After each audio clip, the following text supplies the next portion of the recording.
Hello, how are Hi, you? how are you?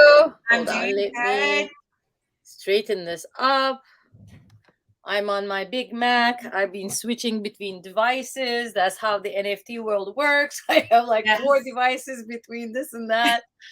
So, very nice meeting you. Nice meeting you also. Oh my goodness. It's so good to have you here. So, welcome to the Fit Beaute Report Podcast. I'm your host, Christina. So, in today's episode, we have a very special guest here. Pinar is a creative director for one of the Bored Apes. You It's actually. two of them, sorry, 772 and what is 8240. 8240. You guys, this is going to be one of the best conversations about NFTs and how endless opportunities are going to be arising from NFTs. So, Bernard, thank you so much for being with me on the show today. Please tell us a little bit about your background and what got you into NFTs. Well, my background comes from a very traditional art background. So, I have textile design background. I did studio arts and regular art education undergrad overseas in Istanbul, Turkey, which is very much like a European style education in the Art Institute. And from there, I moved into the United States to grow globally because it was a smaller market. So when I moved here, I got involved in interior design, and then I got into 3D objects and how form and function and colors are working together well. That led me into my master's degree at Pratt Institute into package design and designing products, because that's one thing that I found, that we are able to combine all the design elements in one product. Was the package design. It's the 3D, at the same time you have the colors, you have the logos, you have the identity, you have the ideas. So that really appealed to me. And then after I finished my master's degree, I got into the cosmetic industry, and I designed and rebranded for such big brands like Bath and Body Works, Limited Brands. And then my career just kept moving in that direction. And my peak probably would be Colgate Palmolive, being a global design manager and a global creative director at L'Oreal. That was probably the peak of my career.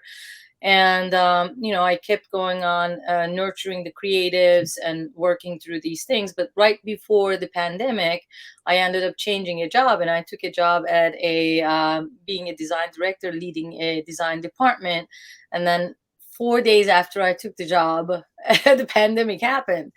So we were expecting this would take about a couple of weeks, and it took longer and longer. All of the purchase orders got canceled, and obviously, to an organization, the creatives are the ones who are usually creating new things, and nobody was looking for something new at that moment. So we were the first ones to be laid off, just like entertainment, musicians, Broadway shows. So it was a creatives were hit really bad, and then this thing took almost like 2 years. So during out this time, I had a few freelance clients that I was doing a little bit more mechanical or production work, whatever I could get to be able to survive, actually.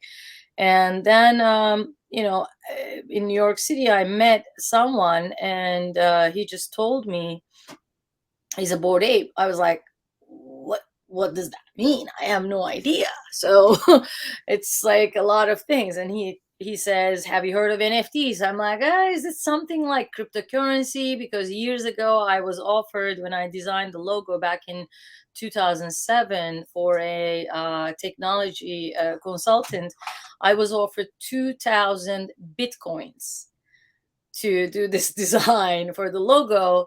And this is back in 2007. And I got offended that they were offering me this Bitcoin thing instead of the United States dollars. I'm living in Manhattan as a designer. How am I going to pay for my studio? Right? I'm like, no, no, no, give me the United States dollars. So that was like a mistake of my life, I think.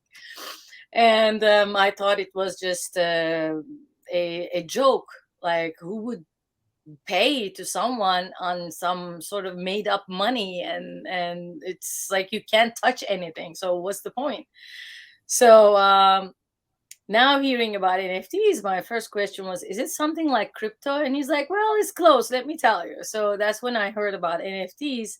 And that's when a lot of the things clicked between creatives and NFTs, what an NFT is, what a JPEG image can do for you, because there's this IP and commercial rights that actually you can use to make in real life products. And there's a huge community behind it.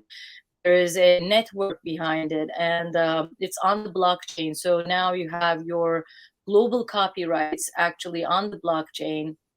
So that was very appealing to me. And then I started to do, I dropped everything that's in my life and I started to get into NFTs. Day and night, I got into Twitter spaces, reading and hearing about these things and learning about it more and more. 16, 20 hours a day did not bother me to work, because it just felt, it's so natural, so organic. I'm meeting these great people every day. I'm learning something new. It just didn't feel like work. So that's kind of in a nutshell, but in a bigger nutshell, I guess. No, yeah, that's great. I met you in a Twitter space, and that's how you and I connected.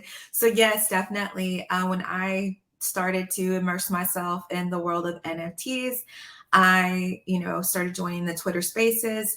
And so I want to ask you, from the Bored Ape, how powerful is just an image that one creates from an NFT? What is the power behind this IP and these networks that are possible, right, to be created from an image that, some of us might just call it an image, but really, what is the possibilities from that image? So think of it this way: how powerful is the Nike swoosh, right? So if we take the Nike swoosh and go 500 years prior, nobody's going to see value in that. Nobody's going to understand what this is. Um, but then today, whenever you see it, even without the word, right, you see this image and you identify sports, clothing, great community, supporting athletes, supporting education. So that Nike swoosh just stands for so many things, just as a simple image to our current society. And then the innovation, the things that they're doing, the value that adds is incredible. So today, I believe NFTs or the Bored Ape, um, and of course the CryptoPunks. Let's not forget that, because that's a historical value. Um, I believe this is gonna be like the next Nike swoosh for many brands to come. And then there's a huge community behind it. You can get mentorship from business people, finance people. You can reach out to anyone. I was able to get into a lot of women-led projects, and there was very little amount of women a few months ago when I first got into here. And I'm very happy that you are in this space as well as a woman, and you're bringing your voice and a lot of the women into the tech space, because a lot of women, we were not in the tech space. And so now the creatives and the tech is kind of like becoming together. So I was able to get into a lot of like women's projects. And in my mind, what's my possibility of meeting with Randy Zuckerberg and getting feedback from her? I wouldn't imagine or even find a way to be able to connect to those kind of mentorships. But in this case, I get into a Twitter space. She's in there. We talk. I ask my questions, and she says, "Yeah, you can email me. You can get into this." And it's making these people that we were not able to communicate for in regular centralized world. Now it's all out in the open, and we can actually communicate and connect with people. And that's kind of like the Bored Apes have a very big respect throughout the entire industry. So it's kind of when you're a big brand, or when you have these images, of course you're doing everything right, or you're trying to do everything right. You are communicating to your community, you're trying to give to people, and this is what they stand for. So that's how I believe that Bored Apes are leading the place, and there are beautiful projects. But of course, it's a historical moment in the art movement as well, because if you look at it, I've been looking at, Dadaism, or a lot of the new modern artworks, or the art era that has been happening. They were not able to put an exact wording to today's artwork. The last time that they were calling it was computer arts. But was that really it? But now, with the CryptoPunks, I think it's a historical move, because they are the first ones that created this pixelated art that you can actually have one image and you can create 10,000 images with an algorithm, with programming, with the computer. So it actually creates all these images. And that has a very historical first step to this art movement. And then, of course, the Bored Apes came with granting all this intellectual property and copyrights and commercial rights to their holders. So imagine owning a today's Mona Lisa and being able to do whatever you want with your Mona Lisa. And it is an authentic one because it's now in the blockchain recorded. So you can do whatever you like. You can have a whole business with it. And with the business, now you have access to all these people that you can reach out to and get guidance. And that's the beauty of NFTs. Oh my goodness, there's so much to unpack from that right there. And I know our listeners are listening, and those who are new to NFTs might not be familiar with communities. And that's a big thing that's driving NFTs. Many people are believing that they can just release an NFT and it's going to sell. But there have been instances where people have, built communities, released an NFT, and it doesn't sell. And then there's been instances where people have just sold one NFT and it's, very popular because more people are learning about NFTs. So how does someone get value in their NFT when they're trying to have an NFT on the blockchain?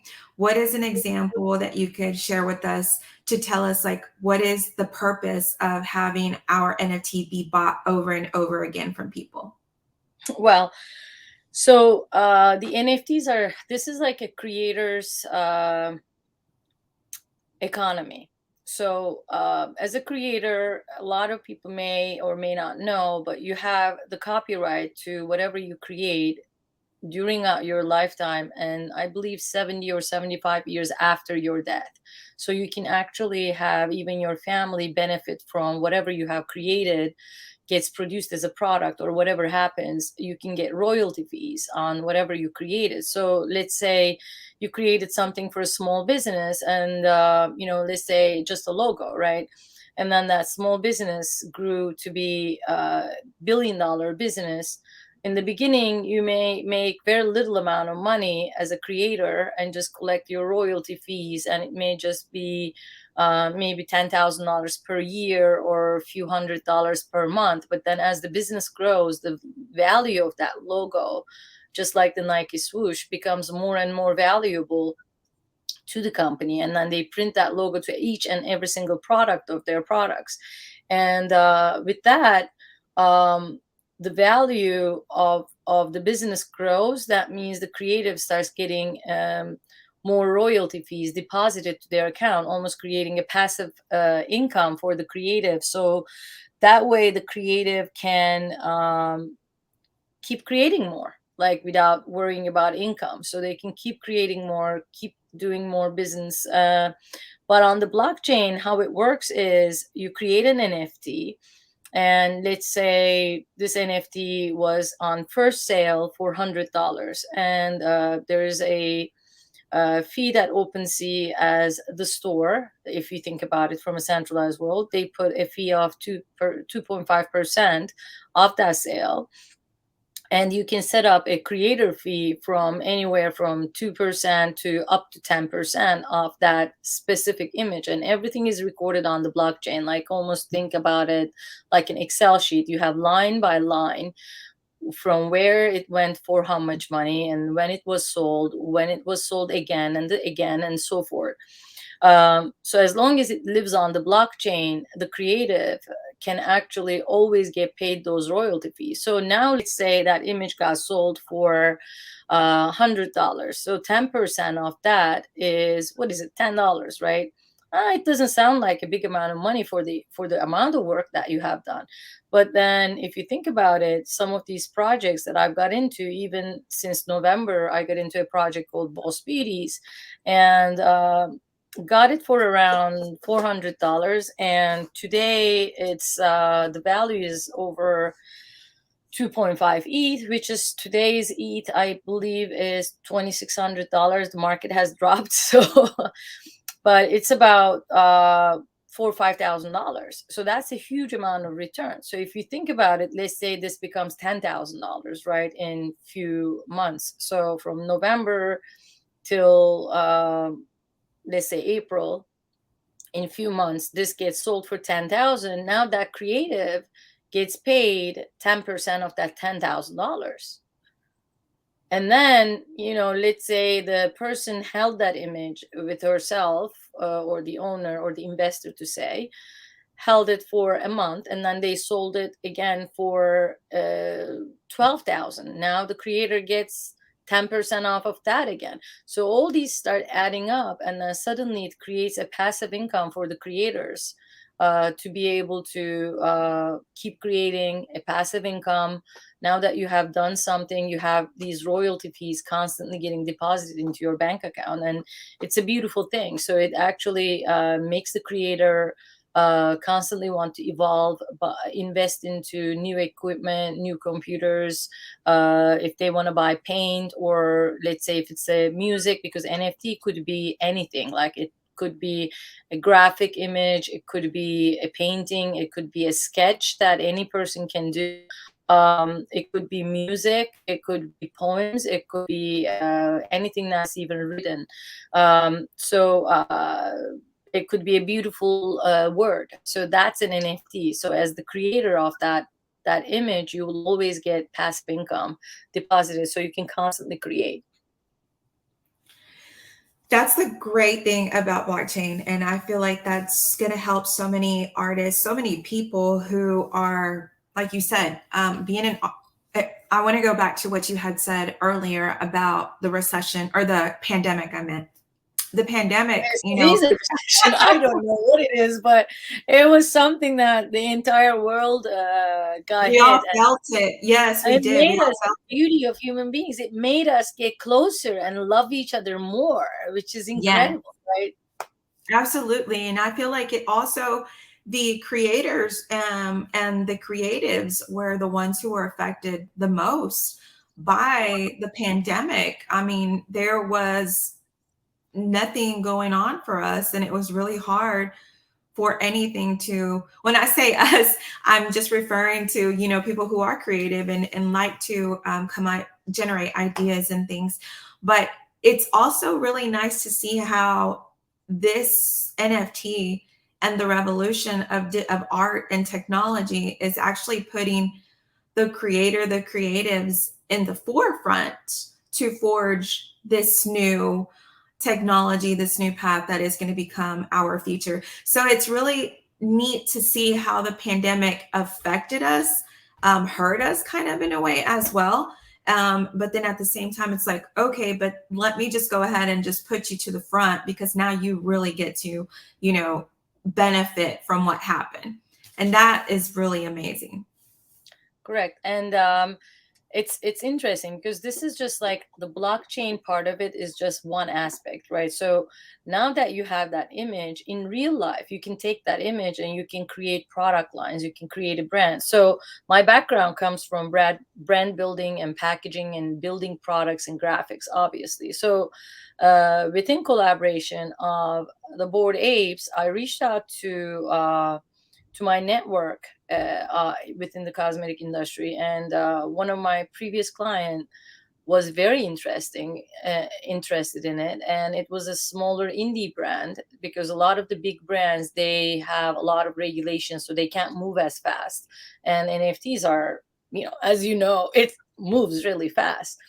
So we ended up partnering up with him, and with this company, we ended up producing a whole brand now with these Bored Apes. So with my background coming in from the beauty industry, we ended up creating a beauty product line, and we're actually the press is going to go on this week, so I can actually show some of these products to you guys Yeah. live right now. So, for example, like this is one of the Bored Apes, right? So it's the 772 Bored Ape, and we created a massage candle. We created the whole brand with it. And then this is the other ape. Oh, let me see if, hold on. It's in reverse, so I'm just like having a hard time with the camera. So here we go. And then we ended up actually doing the actual candles with it, and we ended up creating the Bored Ape on top of this. These are actually all collectibles. So think of this as, oh, why is it a monkey image? It's a historical image that actually you can use, and you can reuse this candle. You can actually use this candle for your art supplies. That's why we didn't do any decoration on it. Here's the logo that we put underneath it. And we have the face cream, the body mousse, that's CBD, and we have the face wash and the hair serum. So here we go. So the hair boost. So you can see just with an image, you can have a whole product line, and you can use this to utilize it. Now this becomes a brand. So we have our plan for next year to add more products, to even get into different industries with the same brand. So this is what you can do. And the beauty of it is, this is, everybody knows who this is owned by. Everybody knows that is in the recorded in the blockchain. So globally, the image and the work is protected itself. So what can you do with an NFT? Sky is the limit, right? So imagine this, like another Bored Ape friend of ours, he created his hot sauce. So why not now, as a Bored Ape relationship, I would buy his hot sauce. Why would I have somebody else's? Right? So this is like the power of the community. Think of it this way. Pinar, is it Right? where So your friend or your best friend owns a brand, and then they come out with something, you're going to go and buy theirs. So think of it this way. Now there are 10,000 Bored Apes. That means you have all of these as buyers for your products as well. So the community power is incredible. Pinar? So one Bored Ape. So let's say if someone releases 10 different pieces in their first collection. So it's going to be 1 through 10,000. And I buy number 99. And I own the rights to this now that I purchased it. For those who are listening and who not too familiar with how the rights and the IP work, I want to break this down for them so that whenever listeners do listen, they're able to understand a little bit better. So I purchased number 99. Does that make me the owner of the rights to this? You are the owner of that image that you purchased. So think of it this way. The project who launched that, like for example, Bored Ape Yacht Club, and then they have their own logo, and then they have their own name. So they own the entire idea of it, right? So think of it this way, that you go into a clothing shop and then you buy that clothing, and you can do whatever you want with that clothing. You can wear it, you can tear it, you can dust it, you can do whatever you want with it, right? But on the other hand, you don't own the shop. You don't own everything that they have. So so with the Bored Ape, I can create a whole brand with it. The number 99, like you said, you can do whatever you want with it. You can make earrings with it. You can do derivatives, which some people do that. Like you have 99 and you can do 99A, B, C, D, and you can have your own 10,000 piece derivatives of the 99 that you have. And then you can sell each of them, right? Because there's a whole way. Like, for example, a Bored Ape right now costs about $250,000 because the market is down. So obviously, with what's going on, the sad things that's going on with the world. And but now you can't buy, or regular people can't buy it. But let's say if you're a Bored Ape and you ended up buying one, you can have derivatives of your number 99, and you can say, hey, I will sell these NFTs because now they're also on the blockchain. They are a derivative of your or the original project's artwork, and you can sell these for $200. So any person who wants to be kind of like uh, have that, but they are not able to afford it at that moment, they now have access to a person who's originally having access to all this alpha information into the club, but now they can have a little bit of an access to that person and to that project by owning the derivatives. So you can actually do that as well. So there are a lot of things out there that some successful projects, like they had stoned apes, so they have a lot of the derivatives like the ape wives. So these things gained a lot of value as it went through, because there's always a gap in the market. So there were the apes, but there weren't as many as female apes. So there's a desperate ape wives derivative project that a lot of women ended up and getting those apes as well. So now there's a huge community of these women that's based off of this original club that you can still have access to each other, which is a great example. But the other thing that you cannot do is you cannot use the original creator's logo or their name, because that's what they own. So like, That different from the Bored Ape 99? Isn't that their original art? Isn't that their that original? is the original art, that individual piece, almost like you're buying that clothing from that store. So you have that shirt, if you think about it, but you don't own everything in that, right? And you don't own that brand. So you cannot take, I'm going to give that as an example again, like a sports brand, and I'm going to use Adidas because they actually had collaborations with the Bored Apes. So you can own products from Adidas, right? But you cannot take Adidas brand or their logo and you cannot create another Adidas brand. You will get sued because that's copyright infringement. So this is kind of like the same thing. You can own what that store is giving to you, but you cannot use their brand to create another brand. And that's why They're giving you the access to be able to have that quality and the access, imagine, to that brand's owners and the mindset. So this is a very big value. yes. So then, my 99 image 99 of the brand 99. So then that holds its value for, let's say it's $250,000, and I decide to release a product line, and then the value in that, I don't ever want to sell that Bored Ape then, right? Because I mean, I have a product line that's attached to it. You're a diamond hand, yes. So and what happens is, so let's say you bought that 99 for $100, right? But then you loved it so much and you decide to build a brand. So now you decided to do products with it.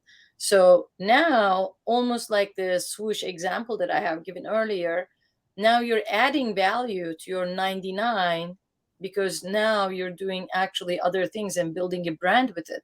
So not just adding the value as time goes by as being an NFT, now that image that you own has a brand identity and a brand value. So for example, now that we're working with the 772 and 8240, now we have these products with it. Let's say if you want to buy a Bored Ape with it as an NFT for, let's say, $250,000.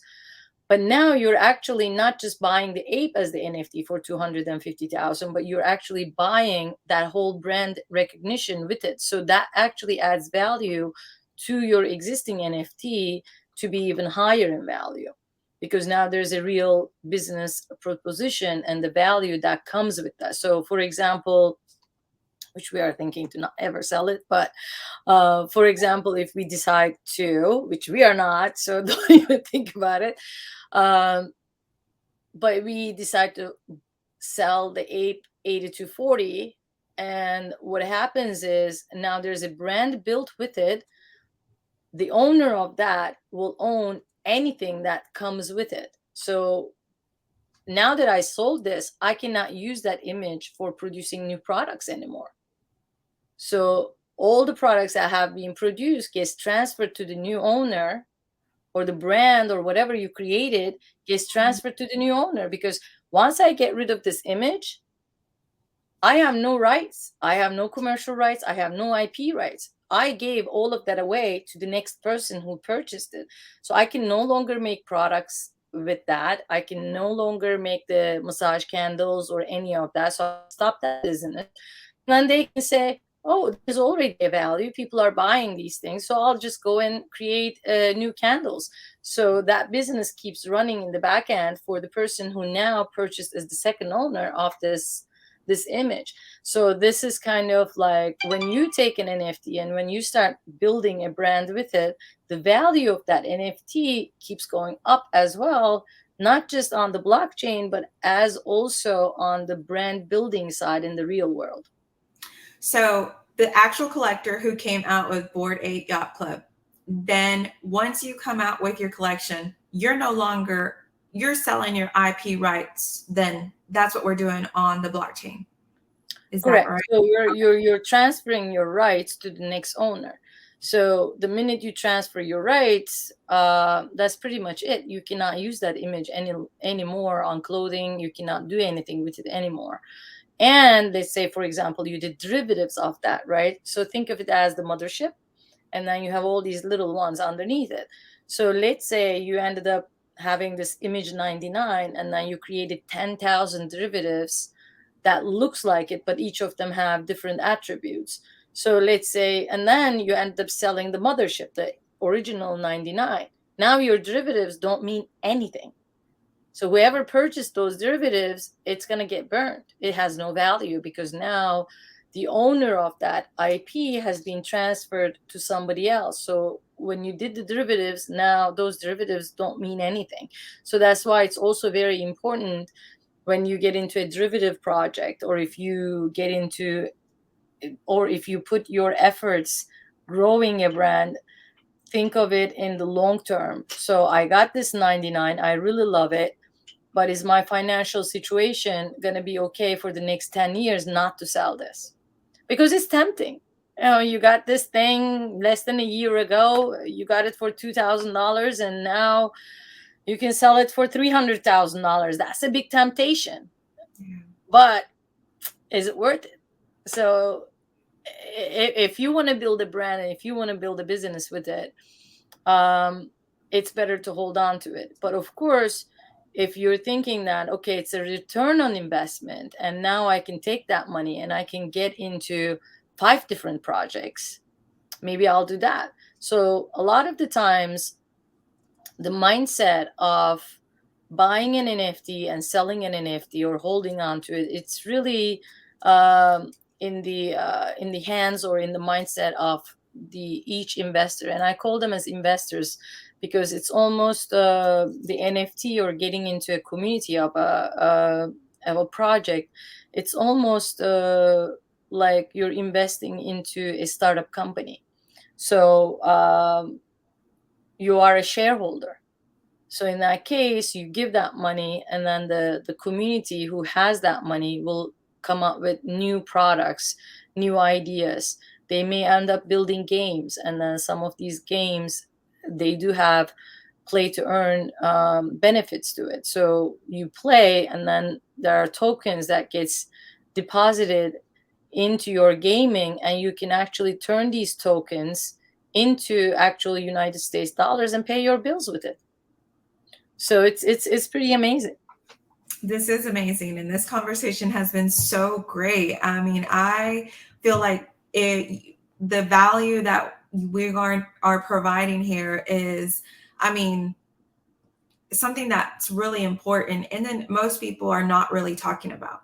Most people are really not telling you that these are IPs. Most people are not even aware of the fact that you're selling your rights, but you also want people to sell it so that you can earn royalties on it. But then also too, nobody's talking about the power of creating product lines and brands, but also too, nobody knows how the process works. So this conversation has been so amazing, and I am very excited to see what the future holds for us in Web3 and NFTs. Tell us, Pinar, where can we find you on social media? Where can people connect with you?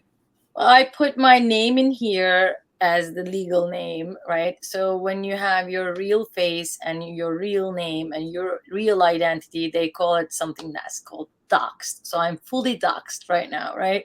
But then I have this other identity that is now that I'm fully doxed, everybody knows who I am. But then on Twitter, I am called the creative type, right? So my wallet information and everything else is called creative type. So I'm on Twitter a lot of the times as you can probably write my real name because now I'm doxed, fully doxed.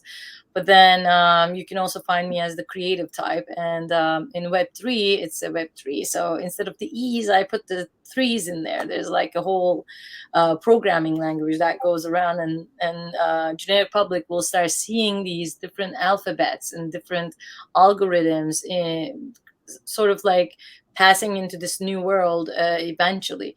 So yeah, I have also design firm, and I'm repositioning my design firm to do and to design in real life NFT projects, like what we have done with the Bored Apes. So if you own an NFT that you love and you want to come up with a product line, you can actually come to me, and then we'll end up finding manufacturers, we'll end up doing the graphic design and the design strategy, and be able to launch you a business with your own NFT. So that's another proposition that I'm thinking to do. Currently, I'm called the PNR Design. That's my website that shows a lot of my previous work, but eventually repositioning it to be in the Web3 place. That's amazing. So guys, you heard it here. You can find her on Twitter, and then you can also find her on LinkedIn. I will also be linking it inside of the podcast, that you can find it on Spotify and as well on Apple and anywhere you listen to your podcast. Thank you so much for tuning in today's show. Guys, peace and love as always. Bye. And NFTs. NFTs, yes. Thank you.